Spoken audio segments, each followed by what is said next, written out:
Assalamualaikum warahmatullahi wabarakatuh. Sahabat beriman pencinta sejarah, kajian video kita kali ini mengenai sebuah masjid kuno peninggalan sejarah Aceh. Sebelum kajian kita lebih jauh, apabila video kami menarik, jangan lupa like dan subscribe agar kami dapat menyajikan konten-konten sejarah lainnya. Apabila video kami bermanfaat, jangan lupa komentar dan bagikan agar seluruh masyarakat Indonesia mengetahui tentang sejarah tanah airnya. Masjid yang kami kunjungi ini terletak di Desa Pasar Indrapuri, Kecamatan Indrapuri, Kabupaten Aceh Besar, Provinsi Aceh, Indonesia. Sebelum Islam masuk ke daratan Nusantara, khususnya Aceh, Aceh kuno juga dikenal dengan sejarah panjang peradaban Hindu. Masjid Indrapuri ini merupakan bukti bisu purbakala peradaban Hindu.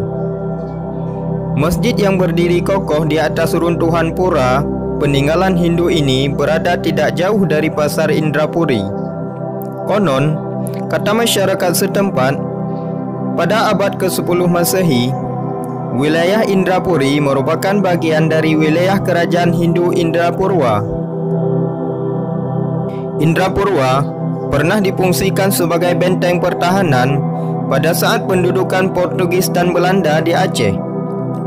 Selain mendirikan kerajaan, orang-orang Hindu juga mendirikan candi yang diberi nama Indrapuri, yang artinya Kuta Ratu.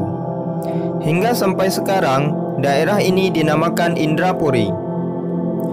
Lalu pada abad ke-12 Masehi, kerajaan Hindu Lamuri perang dengan pasukan bajak laut dari Cina.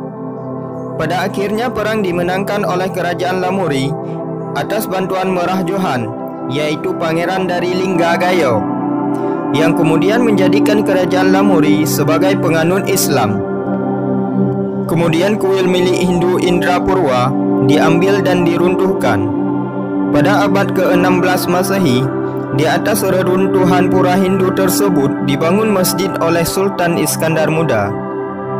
Bahkan pada abad ke-19 Masehi, di masjid ini pernah dilakukan penobatan Raja Aceh, yaitu Sultan Alaiddin Muhammad Daud Shah. Karena istana saat itu sudah dikuasai musuh, Tuanku Alaiddin Muhammad Daud Shah, yang saat itu masih sangat belia, dilantik sebagai Sultan Kerajaan Aceh di masjid ini, menggantikan Sultan Alaiddin Mahmud Shah yang sudah meninggal. Sampai sekarang, kita bisa melihat ukiran khas kerajaan kuno di setiap sudut masjid. Bentuk dari masjid ini sangat berbeda dari masjid umumnya sekarang, karena ini merupakan bentuk masjid tradisional kuno. Atapnya yang menyerupai piramida 4 tingkat. Oleh sebab itu, bangunan masjid tersebut memiliki keunikan tersendiri dibandingkan dengan masjid lainnya, karena terbangun di atas candi atau pura Hindu.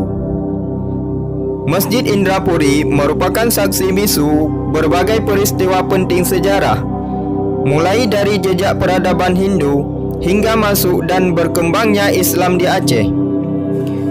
Sejarah juga mencatat bahwa Masjid Indrapuri inilah merupakan salah satu masjid tertua di Asia Tenggara.